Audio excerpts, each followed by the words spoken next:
Right, we have a couple of newspapers right in front of us. We have with us the Guardian newspaper, the Vanguard newspaper, the Punch newspaper, the Daily Trust, the Daily Independent. 5.75 billion naira life insurance checks to 2,148 families. This you can find on the front page of the Vanguard newspaper.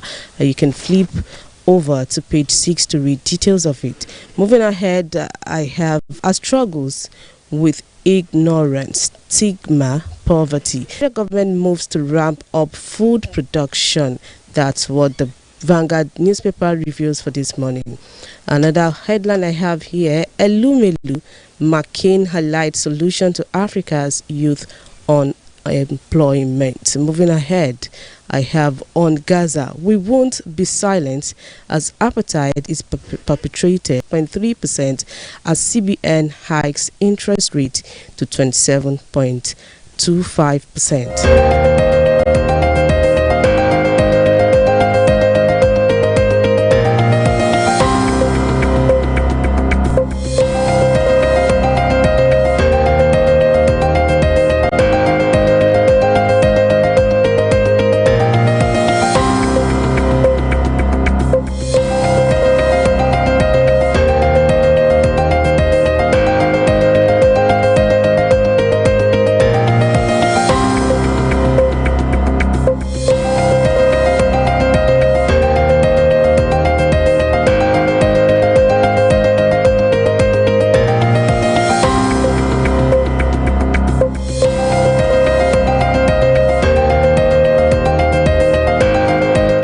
On to the next, we have the Nigerian Tribune newspaper. On the front page, it reveals boldly concerns as CBN rises interest rate to 27.25%. This also made it to the Nigerian Tribune newspaper. You can get details of that on the page 5.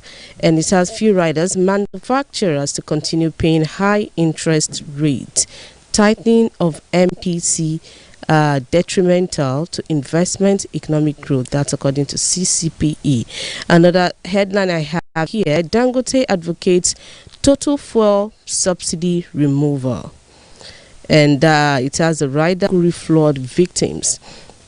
If you are interested in that story, it is on the page 14 of the Nigerian Tribune newspaper.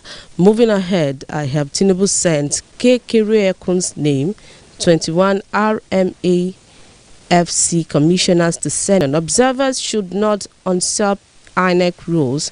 APC carpets Yaga Africa. And it has two riders. Polls fell short of credibility requirements, according to the observers. Even ahead, I have the last story I have on the front page of the Nigerian Tribune newspaper. Two feared drowned as flood hits Ibadan. Details you can find on the page 26 of the Nigerian Tribune newspaper.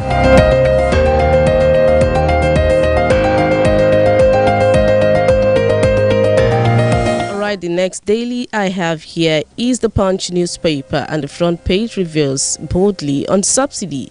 Federal government may spend 236 billion naira monthly on imported Dangote petrol. And it has a rider: marketers, others back Dangote on subsidy liters of Dangote petrol. That's on the page 2 of the Punch newspaper. Moving ahead, I have CBN banks sell $9 billion as Naira weakens to 1,600 of the Punch newspaper. Moving ahead, on Edo, APC dismisses poll fraud. Police recover stolen beavers. Details of this you can find on the page 2 of the Punch newspaper in case you're interested in that story. The next story is still on the page 2 on UNGA 79, UNGA 79. Tinubu seeks debt forgiveness for Nigeria. That's on the page 6 of the Punch newspaper. Moving ahead, federal government explains the minimum wage July 29 back pay. Let me take that again. You can find that on the page 7. Federal government explains minimum wage July 29 back pay. That's what page 7 reveals on the Punch newspaper. Moving ahead, works begin on FG7 of the Punch newspaper. Just in case you're interested in that story, do want to pick up the Punch newspaper to read details. Moving ahead. On banditry, Zamfara governor reports defense minister to NSA. Details you can find on the page 20 of the Punch newspaper. Do want to pick up the Punch to read details. And the last story, the last but not the least, I have on the page 5 of the Punch newspaper reveals Lagos man jailed 8 years for child molestation. Details is on the page 5 of the Punch newspaper. Details and more coming to you soon.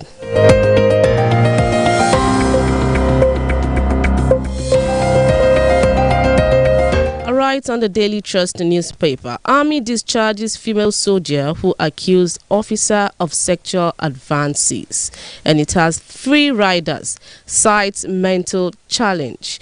Another rider here says exonerates colonel of allegation, and the third rider says Women Affairs Ministry silence.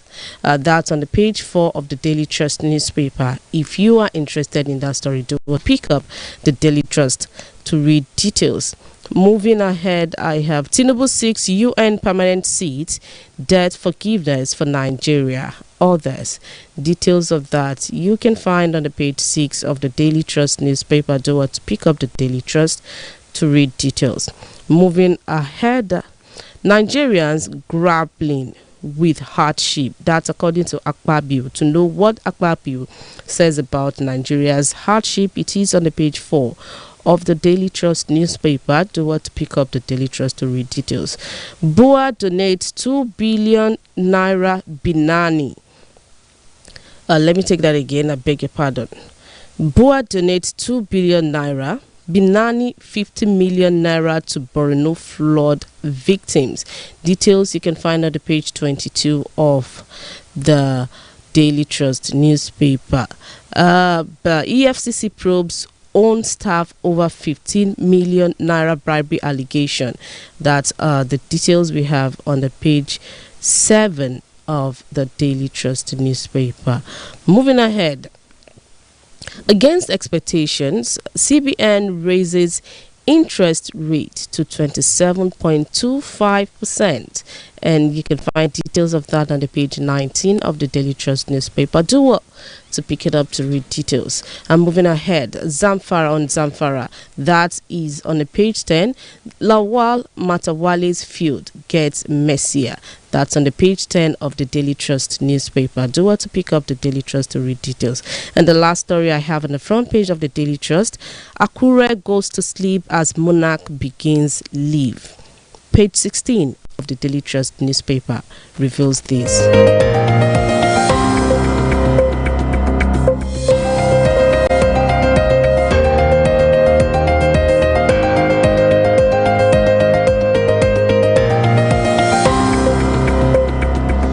The next daily I have with me is the Daily Independent newspaper. Nigerians grappling with realities of soaring living costs. This is according to Akpabio, and it has 2 riders. Says challenges testing very fabric of our society. Another headline I have here says Tinubu asks Senate to confirm Kekere Ekun as CJN. Details you can find on the page 10 of the Daily Independent newspaper. Moving ahead, according to federal government complaint, Ombudsman says Daily Trust breached media professional standards. That's according to page 7 of the Daily Independent newspaper. In case you're interested in that story, do want to pick it up to read details. We continue to increase rates as inflation rises. This is according to Cardoso. Cardoso is saying this, and you can find details of that on the page 9 of the Daily Independent newspaper, with two riders, CBN raises MPR to 27.25%, CRR to 50%. And the other rider here says states need to curtail excess liquidity, meet FX demand pressures. Details and more coming to you soon. Power struggle main cause of conflict in Nigeria and Africa. That's according to Jonathan. This is what Jonathan is saying on the page 6 of the Daily Independent newspaper. And page 29 reveals Nigeria's unemployment rate increased to 5.3% in quarter 1 2024. That's on the page 29 of the Daily Independent newspaper if you're interested in that story. U.S. Chamber of Commerce commits $320 million to mortgages SMEs in Nigeria. Page 29 of the Daily Independent newspaper reveals this. Moving to page 7, tourist experts canvass reduction in visa fees, adoption of technology. Page 7 of the Daily Independent newspaper reveals this. And going to page 6, Army discharges female soldier who accused officer of sexual harassment. Details you can find on the page 6 of the Daily Independent newspaper. And that is all I can take on the Daily Independent newspaper for today.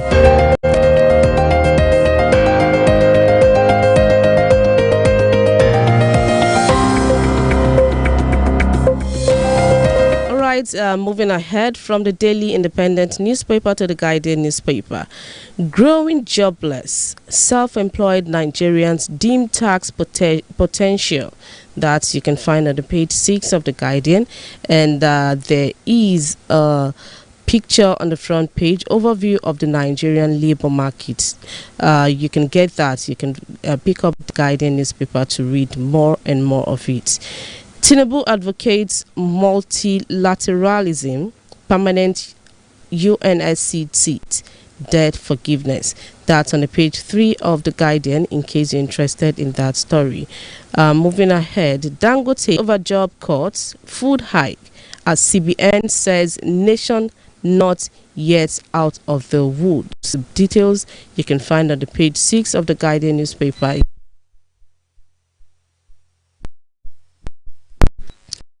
Okay, another on page 29, judge rescues self from Nnamdi Kanu's treason trial. That's on the page 29 of the Guardian newspaper. And still on the Guardian, Senate resumes urges. Okay, let me take that again. Beg your pardon. Senate resumes urges action on economic security challenges. Details of that is on the page 3 of the Guardian newspaper. And the last but not the least, I have the front page of the Guardian newspaper today. 5,225 slain officers benefit cost police 15.6 billion naira in a year. That's according to page 7 of the Guardian newspaper.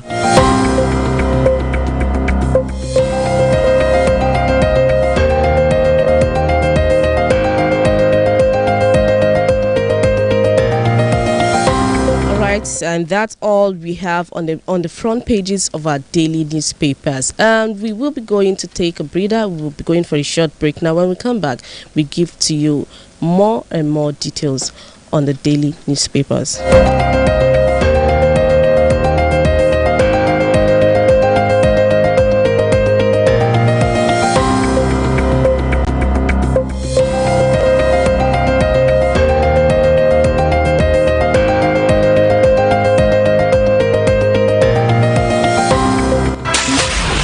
Spark? Need a boost of inspiration? Look no further. The dew of motivation is here. You are listening to Erie 96.1, your favorite radio station for non-stop classics. We are the king. You are locked into Erie 96.1 FM, the majestic station that rules the sound waves.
welcome back from that short break, and we are glad that you're still there with us. This is Erie 96.1 FM Ibadan, and it is the morning rush.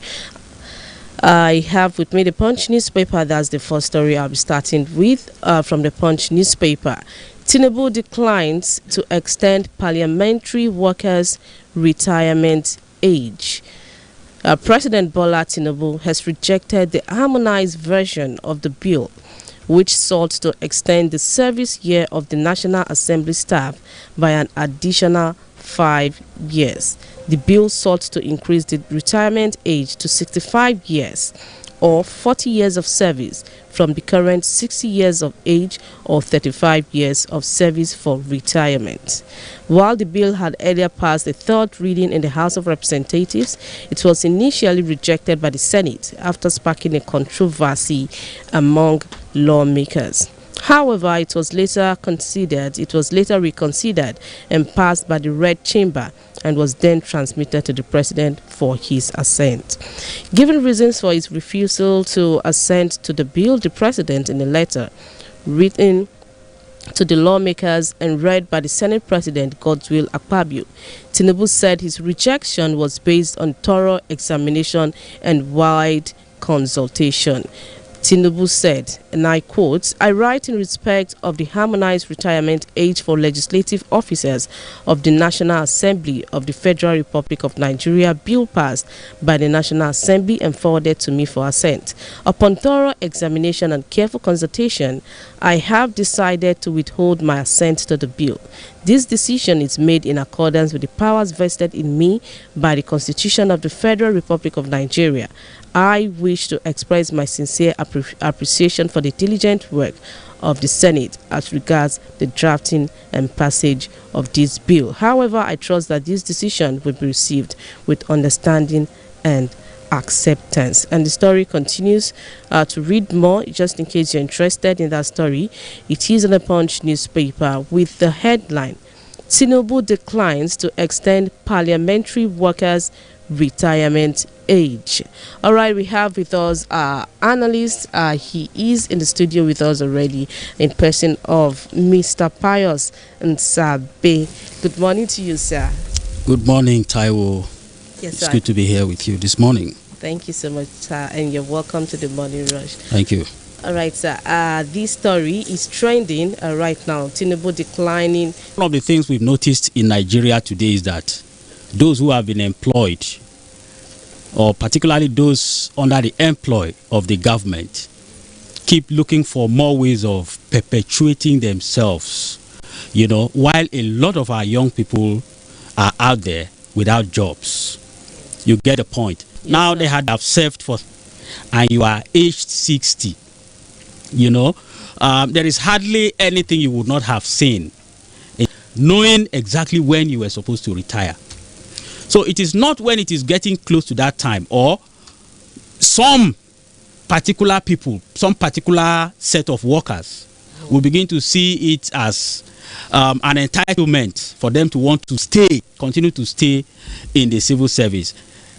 We saw that happen with lecturers, professors. There was a time they came up with something like that, find a way to bring you back on a contract basis. But I think that the president has done well by rejecting that particular bill.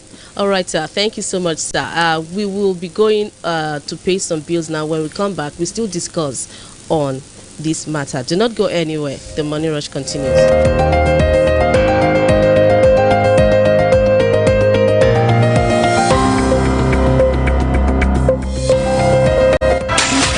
Feeling stuck? Need a boost of inspiration? Look no further. The dew of motivation is here. You are listening to Erie 96.1, your favorite radio station for non-stop classics. We are the king. Nigeria, something big is here.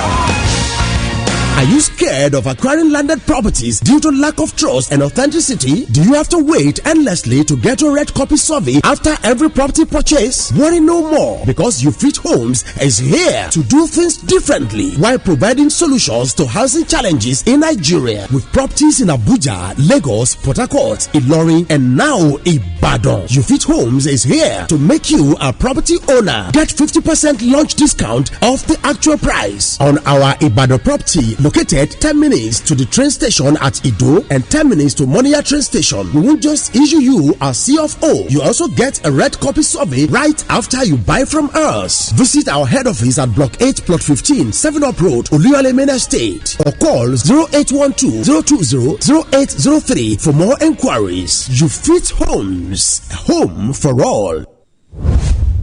Erie 96.1 FM. We are the king.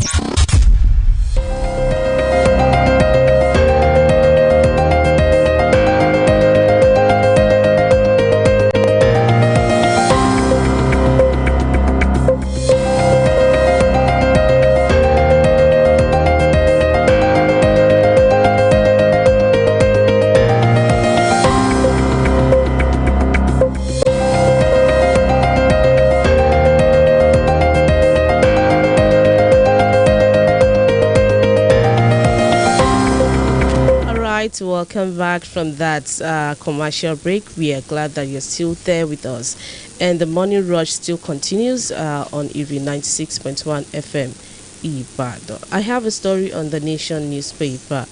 APC lashes Yaga Africa for subjective reports on Edo poll. The All Progressives Congress APC yesterday cheated Yaga Africa, an accredited election monitoring observer group, for its subjective report on the Edo State governorship election. The ruling party berated the group for second-guessing the Independent National Electoral Commission (INEC) on the election results. APC National Publicity Secretary Felix Moka said in a statement that Yaga Africa attempted to usurp the statutory function of INEC as the agency responsible for the conduct of election and declaration of results. Yesterday, the United States commended the peaceful conduct of poll, urging Nigerians to sustain the tempo of electoral sanitation. Also, the Nigerian Bar Association (NBA) said the poll was orderly despite the logistic challenges and isolated cases of vote buying. And the NBA Observer Group, in its report, lauded the security agency for their professional conduct during the election. And the story continues. There is more to it, but you can read more. It is on the Nation newspaper with the headline: APC lashes Yaga Africa for subjective report on Edo poll. Mr. Pius Insabe, we've been hearing news about the Edo State election being biased. We hear that the person that emerged winner is not supposed to emerge the winner of Edo State election. What is your take on this matter? And Yaga Africa, okay, APC is lashing Yaga Africa for subjective reports on Edo poll. What is your thoughts about the results of Edo election? Well, my thought, I think I'm still going to reiterate what I said the other day on the program. That was on Monday, a day after the election was announced. My thought is that given the reports that we got from that state, so many things that played out, that election for me could not have reflected the will of the people. And that is not to say that the man that was eventually declared winner did not win. That is not the point I am making. I think I have to be very categorical on that. But the result itself, the margin and everything, could not have reflected the will of the people for certain reasons. Okay? If you look at the fact that the man who eventually won that election won only one senatorial district out of the three, is unprecedented. I think I said that the other day. Yeah. Even though the margin with which he won in Edo North seems to have swallowed up whatever it was that this other man got from the two other senatorial districts. And apart from that, the delays in the release of results from two local governments in that state, believed to be the stronghold of the PDP. That is no, I'm talking of the local governments now. Ekpobaoka or something, and then Oredo. These are believed to be the PDP stronghold in that state. And another factor was the volume of vote buying that was said to have been recorded in that election, and so many other factors which appeared to have skewed the election in one direction. So with all of this, it is very difficult to say that the election actually reflected the will of the people in that state. But we are not in the best position to say that, because number one, even if you were on ground, you could not have gone to all the polling units in that state. That's one. And we were not on ground. We're only relying on reports read. At the end of the day, it is the courts, which has become another leg of our electoral process in Nigeria, that will determine whether that election actually reflected the will of the people or not. But we are only speaking based on the statistics that we have and the everything that played out in the course of the election. Now, the APC coming out to chide Yaga Africa. Yaga Africa is non-partisan, to the best of my knowledge, and it's an observer group. It's a civil society organization whose responsibility it is to monitor election and give report based on its own perception of the election. And Yaga has always been there in good times, in bad times, speaking for and against any political party without necessarily, tilting towards a particular political party at any point in time. But we all know the political environment in Nigeria. If I speak in favor of you today, I'm your friend. But if tomorrow I speak against you, I am your enemy. But that doesn't mean that where I have to say the truth or the fact based on what I have, I should not do so because I want to please you. You get the point. So it's normal. APC coming out to chide Yaga Africa is normal in politics. The same thing if our politicians go to court and they win, they say it's victory for democracy. But if they lose, they say it's an abuse of democracy and the court processes. So there is really nothing wrong with what the APC has said. Yaga has said its own, and most likely the PDP will head to court. At the end of the day, we will know whether the result was actually credible or the election was actually credible or not. For now, it's normal for the APC to chide Yaga Africa. All right, thank you so much, Mr. Pius, for your insights on this matter. Okay, we have, in case you're just tuning in, you're on to Erie 96.1 FM, Ibadan, and this is the Money Rush. And you can also be a part of the conversation. You want to agree or disagree to Mr. Pius and Sabay's his comments. You can call the studio line 090-5696-9961, 090-5696-9961. We have the Daily Trust, Daily Independent newspaper, and there's another hot story, making the rounds. Army discharges female soldier who accused officer of sexual harassment. I'll take that again, beg your pardon. Army discharges female soldier who accused officer of sexual harassment. The Nigerian Army has faulted ex-private soldier Ruth Ogunleye's allegations of sexual harassment against Colonel Ishaku B. Abdulkarim and other senior officers of the Army Medical Corps in Lagos, where she was deployed. The Nigerian Army, at a briefing on Tuesday in Abuja, exonerated the senior officer Colonel Ishaku Abdulkarim and other officers of sexual harassment allegations and consequently discharged the female accuser from the Army on medical grounds. The Director, Army Public Relations, Major General Onyema Nwachukwu, who disclosed this, noted that the Nigerian Army takes every accusation leveled against its personnel seriously and has established procedures to investigate any claim made against its personnel. He said the female soldier was discharged on medical grounds and paid 50% disability claim.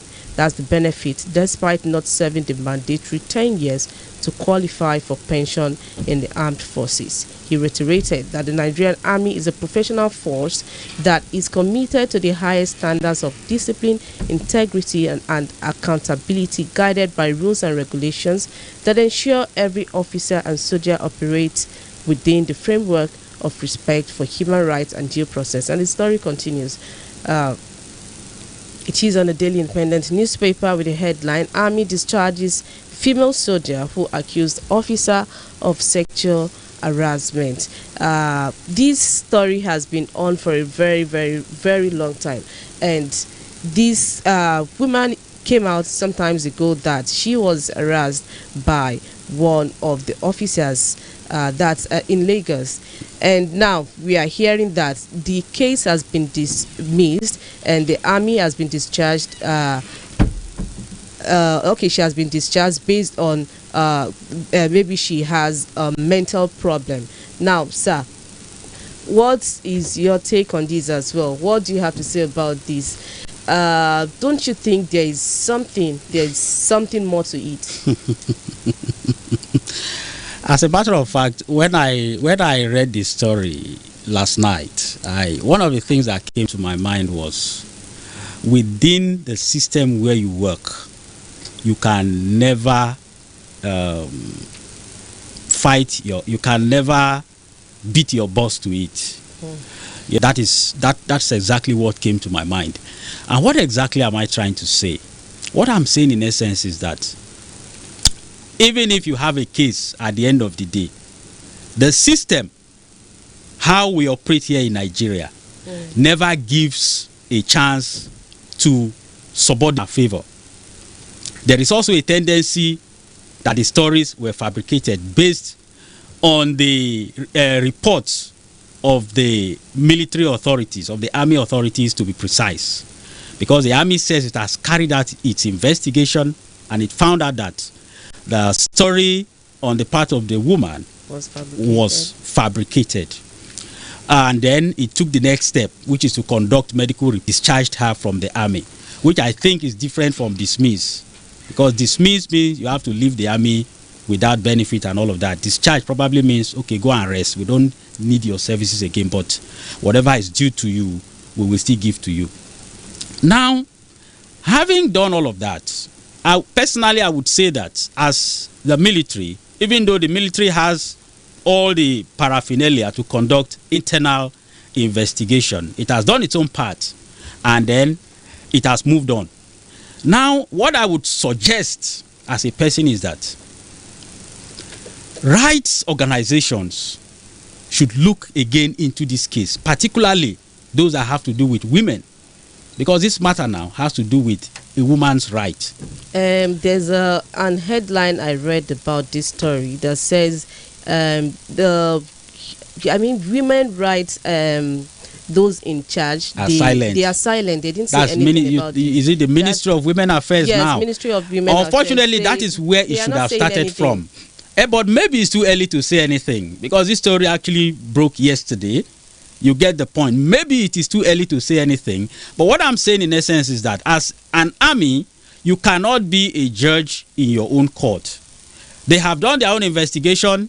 They have found her guilty. They have discharged her from the army. And they said they should have taken a harder disciplinary action on her. But based on the fact that she's not mentally stable, they have to apply some leniency and all of that to make it to give her a soft landing. But now that they have done that, what I'm suggesting is that there should be an independent investigation into this matter.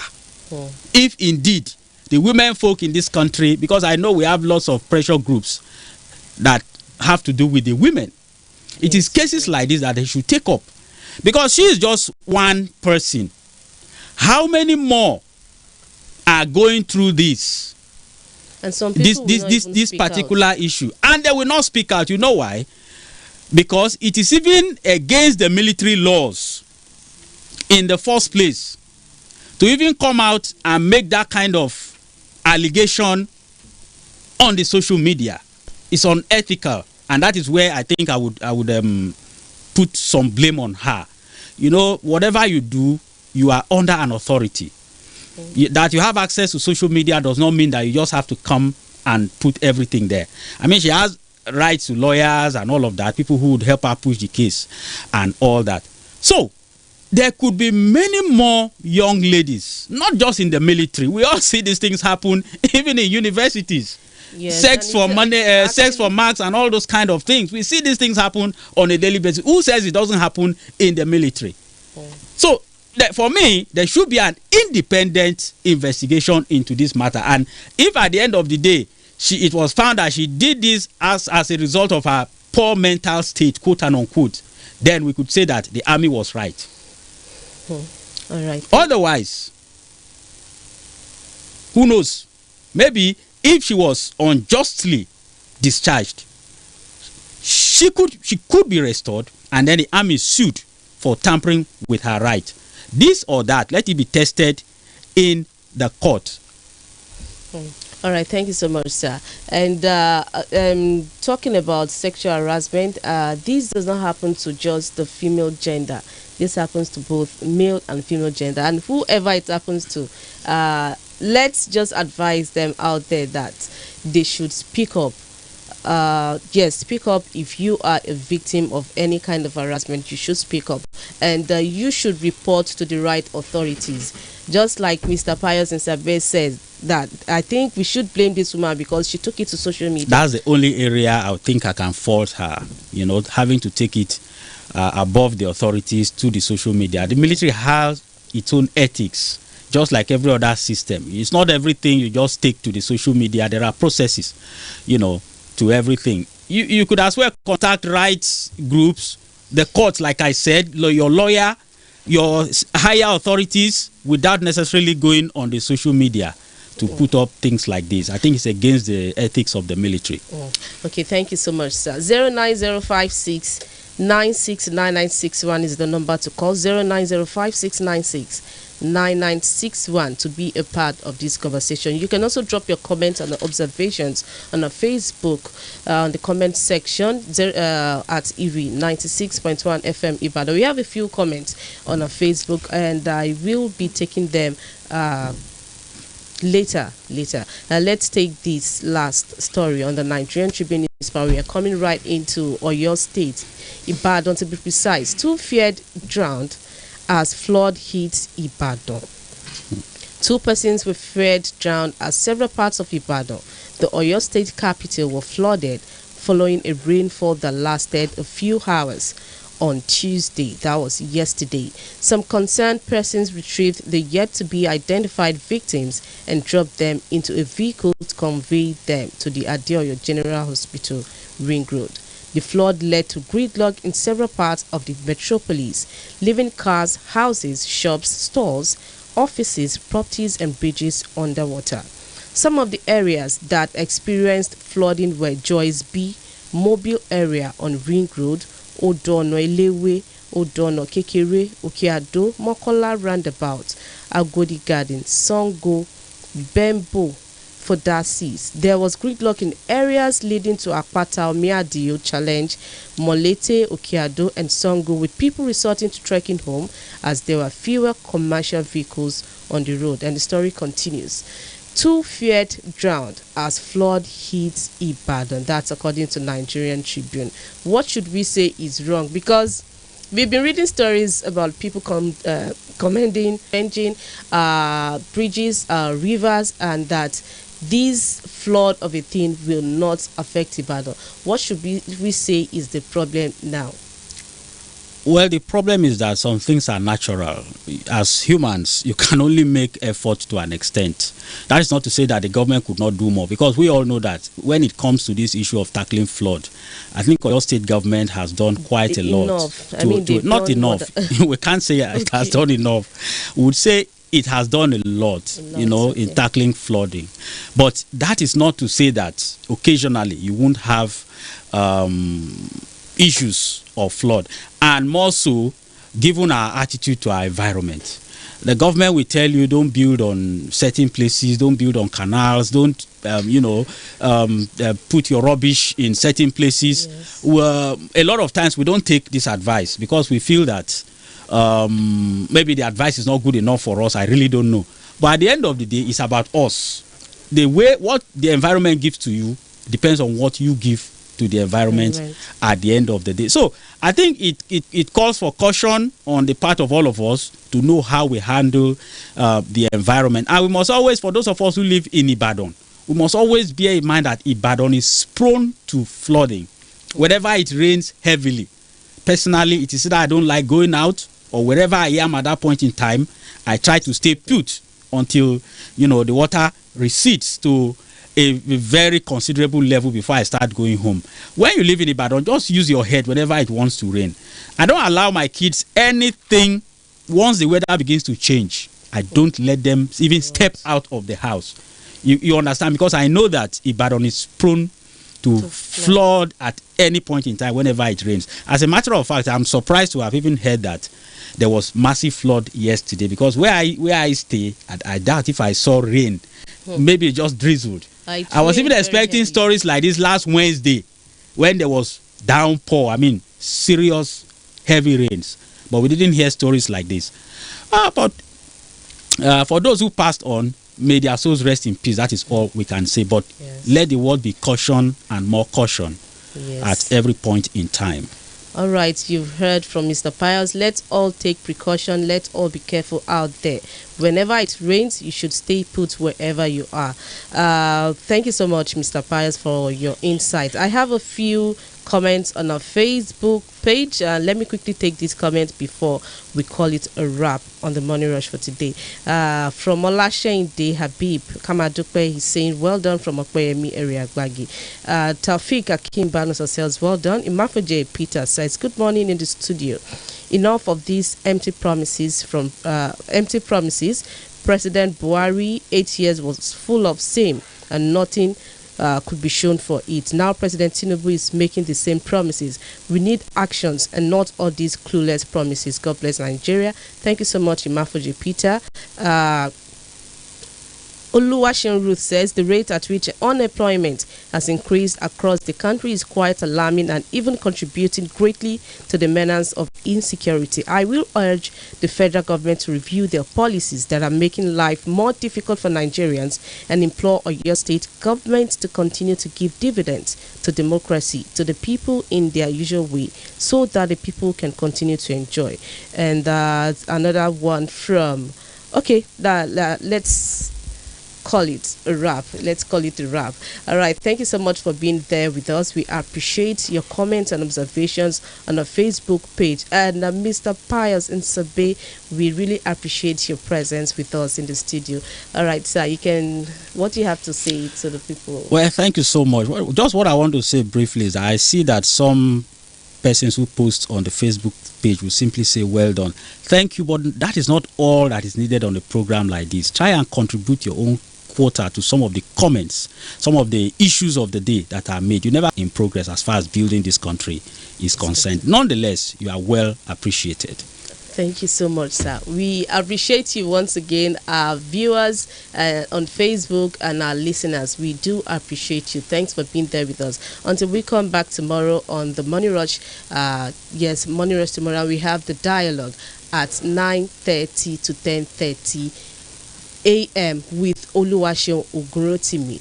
Stay there. We have a lot of discussions to discuss, so do not go anywhere. I remain Taiwo Oladosu. Bye for now.